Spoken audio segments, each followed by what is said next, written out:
What if Naofumi was a Assassin's Shield Hero Creed Part 5? What will happen when Naofumi is smarter, more cunning, and less naive than Canon? What will happen when Naofumi is willing to do whatever it takes in order to reach his goals while following his creed?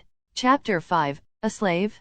Warning: the following story will contain a lot of murder, blood, typical murder stuff, except I'm not that good of a writer and have no idea what I'm doing, so it probably won't be very gory. This is my very first FIC and the idea just floated around my head for a while, so I figured that I might as well do something about it. I've only watched the anime and read the manga, so it may or may not be canon. I am currently looking through the LN as I write, so it may take more time for me to write as I want to. Fact check my stuff.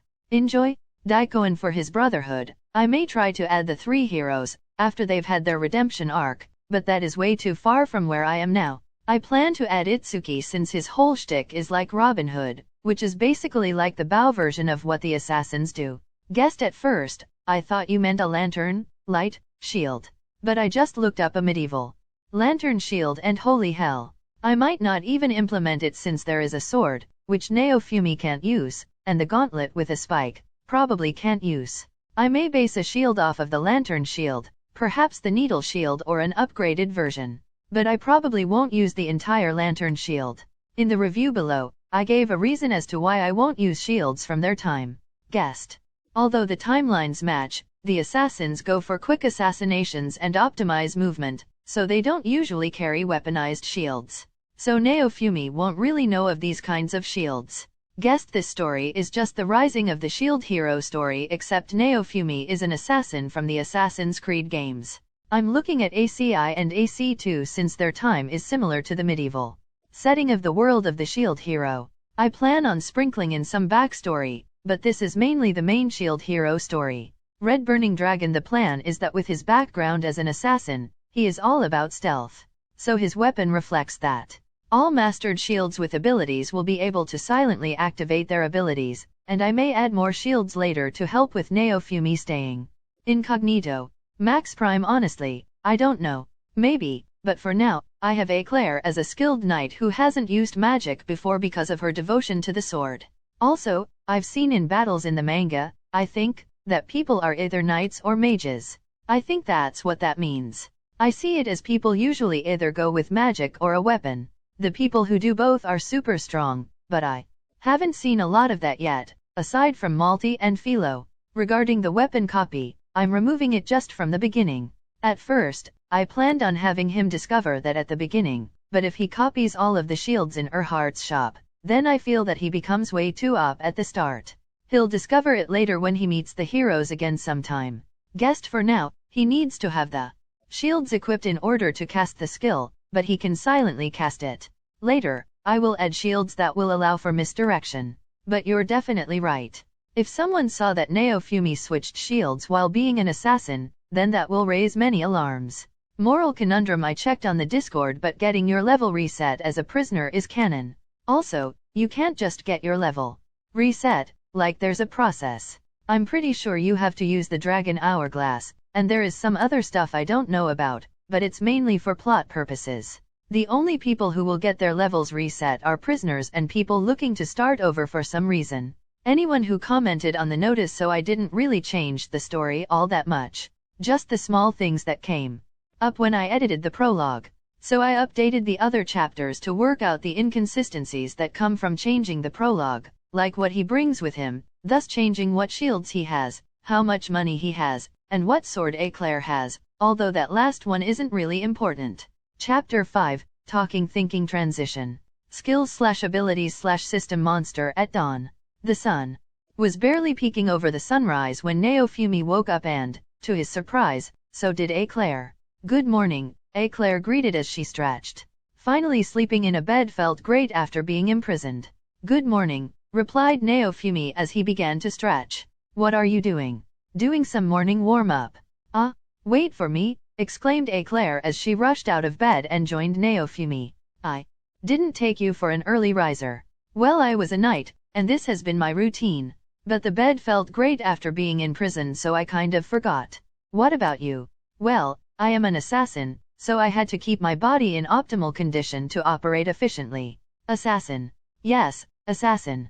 Like the shadows in your world, except we killed the corrupt and power-hungry. I see, and I presume you were one of the best. Yeah, I was. It was a grueling time, constantly training and taking out targets. It was all for the greater good though. The Templars, our enemies, were fighting us over these legendary relics called Pieces of Eden. We tried to hide them away to never be used, while the Templars tried to obtain them and try to dominate the world under their ideal. Wow, that's impressive to say the least. It's not anything to brag about. My hands are covered in many people's blood.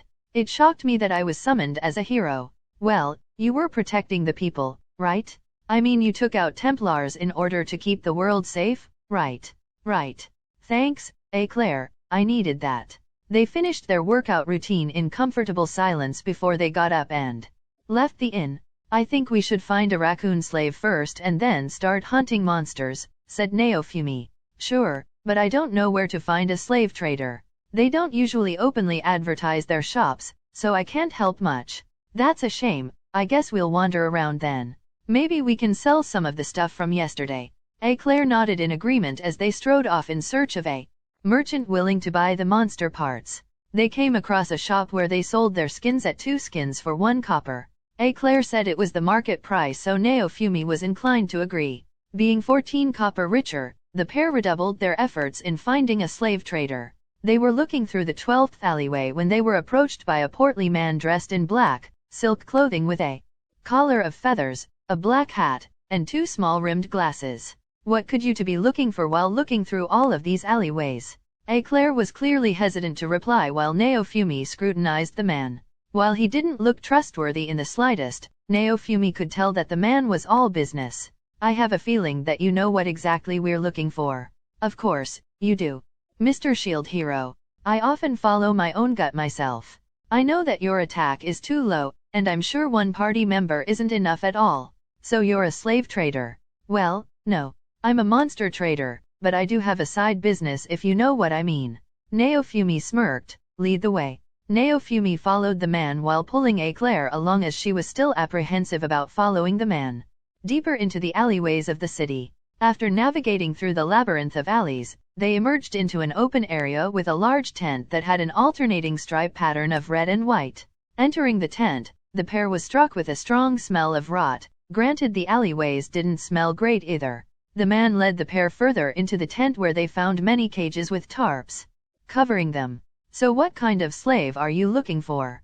If you want something strong, then I recommend this one. The slave trader lifted the tarp on one cage, revealing a bipedal wolf, who launched itself at observers, only to be blocked by the bars of its cage. Claire violently flinched and clutched onto Naofumi's arm while Naofumi stayed composed as ever.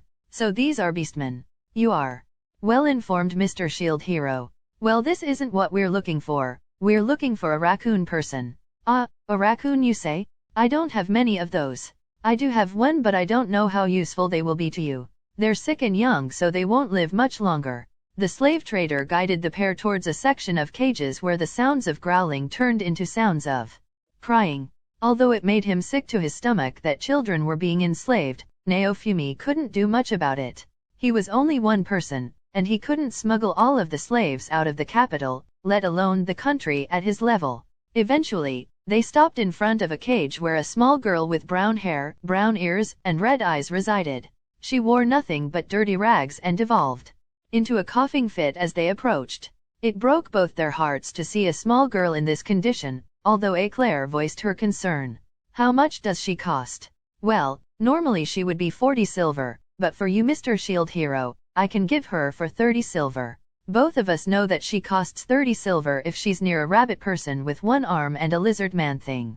I see you have a good eye. How about Naofumi changed his shield to the silver coin shield under his cloak. Minus 24 silver. So that's how that works. I should have used this ages ago. Sure. Handing over 24 silver, the slave trader took the raccoon girl out of her cage and out of the tent. He called for some people, who came out of the tent with a jar of ink and a dish. He then took the jar of ink and poured some into a plate. Please drop some blood into the ink. The slave trader held out a penknife. Then the slave registration will be complete, and she will be yours. Naofumi took the penknife hesitantly, Worried about his high PDF pressing the penknife to his finger, he was surprised to see that he punctured skin. Perhaps it comes into effect during battle or for intent. Naofumi dripped a few drops of blood onto the dish. Then, one of the men from earlier dipped a brush into the mixture and painted a magic seal onto the girl's chest. Gah! Ah! Eclair looked away as Naofumi noticed a flashing icon in his HUD. Slave-acquired conditions of use are as follows. Naofumi then noticed a new icon in his HUD right above Eclair, although her name was stated as Slave A. He looked through the conditions, marking and unmarking some of the more important stuff and reducing the painful punishment. I should go over these later with Eclair. Now, this slave is yours. Thank you. I never got your name. You can call me Beluukaz. Thank you, Beluukaz. With that finished, the party of 3 left, navigating through the alleyways. What's your name? Asked Eclair. My name's Raphtalia. Is that so? That's a cute name. My name's Eclair. Raphtalia flushed at the compliment. It had been a while since people talked to her like that. Eventually, they left the alleyways into the main street. Naofumi had already switched to his Hidden Blade Shield 2 and Assassin's Brotherhood uniform and began making his way towards the shopping district. Hey, Eclair. Eclair hummed in response. Should we go to Erhardt's? We should get something for Raphtalia since we can't get that grimoire. Yeah, that sounds good. Maybe she could use both magic and a sword. At Erhardt's weapons shop. Hey, you two. What brings you back so early? Erhardt called out. We just got Raphtalia here and needed some armor and a weapon for her. A slave? What for? Well, we talked to the magic shop owner about some illusion magic and Raphtalia's race has a high possibility of being able to use it. Is that so? So why do you need a sword? Well, those grimoires are too damn expensive, so we needed something for now. I see. So what's your budget? Let's do 10 silver for armor, 10 silver for a knife, and 5 silver for a work knife. After Erhardt brought some items, they began to browse through them. They decided to get a leather shirt that acted more as clothes than armor and normal pants, as Eclair warned that demi-humans grow a lot as they leveled up, so they should wait before getting actual armor. They then had Raphtalia get a feel for the knives under Eclair and Naofumi's instruction. They got an iron knife with blood clean on it and a simple work knife, but the whole purchase still cost 20 silver. Hey, Erhardt, what's blood clean? Blood clean is an enchantment that I put on most weapons here to keep blood from staining the weapon. It helps reduce the amount of maintenance that it needs. That's actually pretty cool. Naofumi motioned for Eclair's sword. Can you enchant this one too? Sure, but it'll be 10 silver. Usually it's less if it comes with the weapon. Yeah, that's fine. Could I also get a whetstone and some clothes? You're gonna buy my store too? I'm kidding. I'll throw in a whetstone and some clothes for free since you're a hero. Thanks, Erhardt. Eclair took Raphtalia to the fitting room as Naofumi paid for everything. Raphtalia seemed to be nervous as she came out with Eclair. She was still coughing and dirty, but she looked better without the rags on her. All we need now is a bath and medicine for her. They bid Erhardt goodbye as they made their way back to the inn. Eclair would take Raphtalia to the room while Naofumi went to the apothecary for some medication. At the apothecary. Hello, young man, nice to see you here again. How's the tool set? Hello, I haven't gotten the chance to use it yet. Do you have any simpler medication for illnesses? I do, but I don't have much in stock.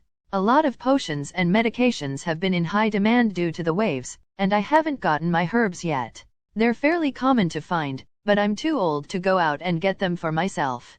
The medicine will cost you 5 silver to cure the illness, as long as it isn't serious. I see, thank you very much. Storing away the medicine and leaving the apothecary, Naofumi looked over his money. I still have about 2 gold, but I don't know what the market price is for everything. This is frustrating.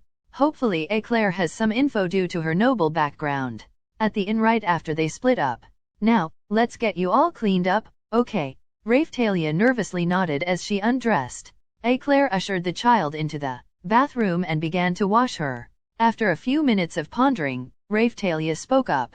Why are you two so nice to me? What do you mean? I am a slave and a demi-human. Why are you so nice to me? I don't actually have anything against demi-humans and I won't treat a child like you badly. That's just not right.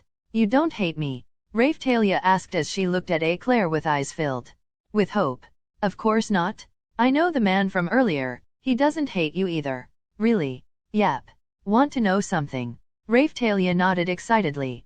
The man, his name is Naofumi by the way, is the shield hero. Raphtalia's eyes grew wide. She had heard of the shield hero back at home. Really? Yup.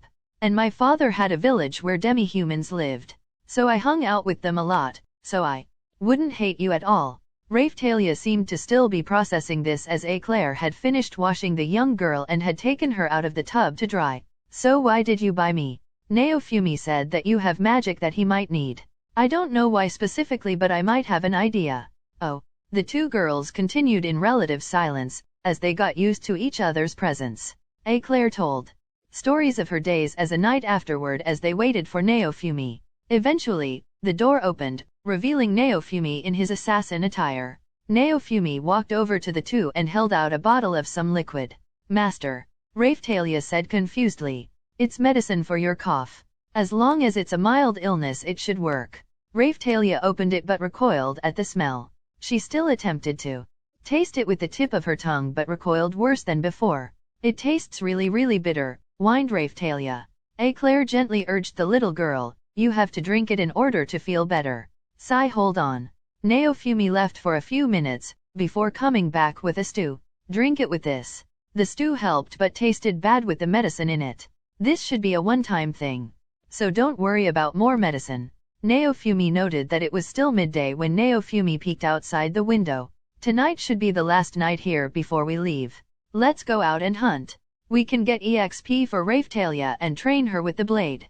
Naofumi switched to his shield hero attire before leaving the inn.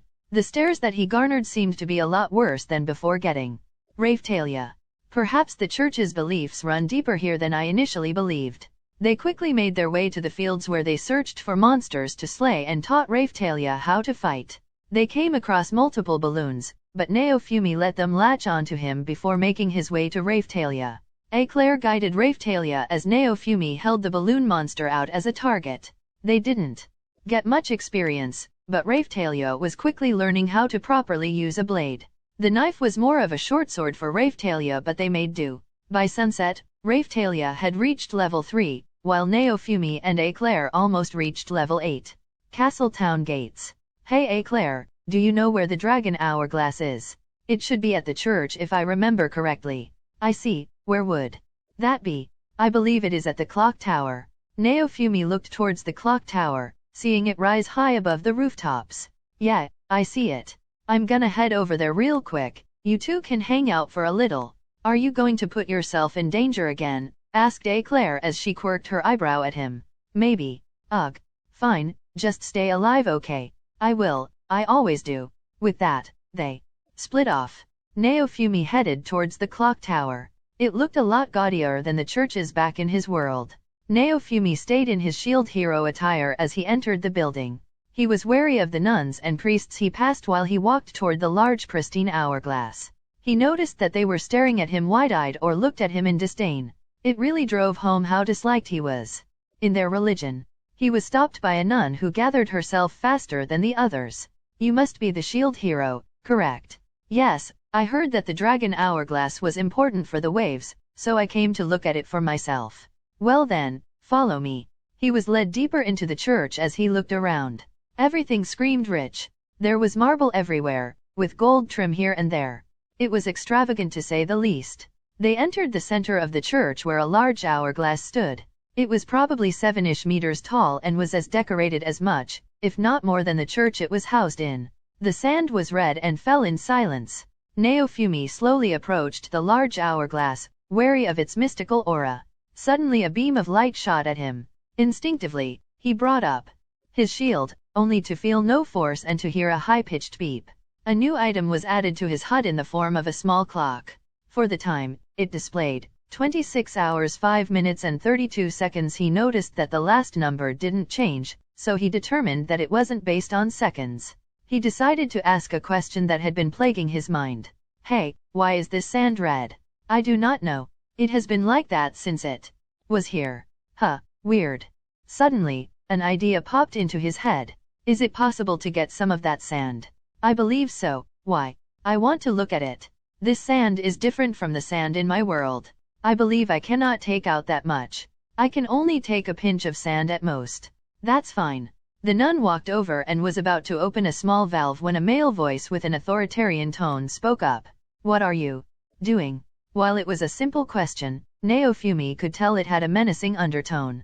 I was just getting some sand for the shield hero. You should know that you don't have the authority to do such a thing. Yes. Why yes, my apologies, Your Grace. So he's the head of the church. Sorry sir. I didn't mean to get her in trouble. Naofumi walked over to the nun and slung an arm over her shoulder. You shouldn't punish her, it was mainly my fault. The other heroes told me about the hourglass and I had to see it for myself. Sorry for overstepping my boundaries. Nonsense, it is an honor for you to be here. It is just that taking sand has its own set of consequences and thus only those with the correct clearance can get sand. Understood. Sorry for the trouble, Mr. My apologies, my name is Viscus Bomus. My apologies Mr. Viscus sir. Thank you for enlightening me. Have a good day. With that Naofumi walked off with a face of ignorance. The Pope nodded to himself seeing as the shield hero really was as naive as he first heard. Naofumi walked out of the church and to the inn. Once he was a far away enough distance, he went into a large crowd and switched outfits before leaving towards the inn. He couldn't take the chances of being followed after what he just pulled. He felt around for the sand in his palm, making sure none fell out. It was one of the times he was glad there were so little people in the room. Flashback. Naofumi walked over to the nun and slung an arm over her shoulder. As he began talking, he brought his other arm behind him, turning the valve a tiny bit and collecting a small amount of sand before closing it again. He kept his fist closed as he bid the Pope goodbye and left. Present. All in all, it was a successful day in Naofumi's opinion. It would be their last day at Castletown before they headed westward. Naofumi would have to come back for the grimoires, but that could wait until he had more money. According to his map, there was a town southwest of Castletown called Riot Village, so they could go there the next day. The evening at the inn was uneventful. Naofumi and Eclair had to teach Raphtalia how to eat with utensils, but that was it for the evening. Raphtalia slept with Eclair on the bed while Naofumi blockaded the door and window as he did the night before. Naofumi was sleeping when he heard whimpering. His eyes shot open and quickly scanned the room. He saw no threats but noticed Raphtalia tossing and turning. Eclair had woken up due to the noise as well, although quickly began soothing the raccoon girl as soon as she had deduced the problem. Naofumi made his way over to the bed and placed a hand on Raphtalia's head. He began petting her as Eclair began singing a quiet lullaby. Raphtalia quickly fell asleep with a small smile on her face while Eclair observed her face. She expected this kind of thing but it was still sad to see such a small child suffer from panic attacks. Hey, Eclair. I want your input on the slave settings. How so? There are stuff like when the punishment is activated, the pain, what they can or cannot do, stuff like that? Okay, first off, let's lower the pain level on the tolerance. Okay, what about? They continued for about an hour, and when they finished, Eclair was already beginning to doze off. Naofumi switched from the needle shield to the silver coin shield having mastered the former. Once that was completed, he began to doze off, but had one last thought. This is pretty warm. I realized that the story seemed really slow because each chapter is a single day, and so it seems super slow. Just something I realized. Would you like more time skips later on?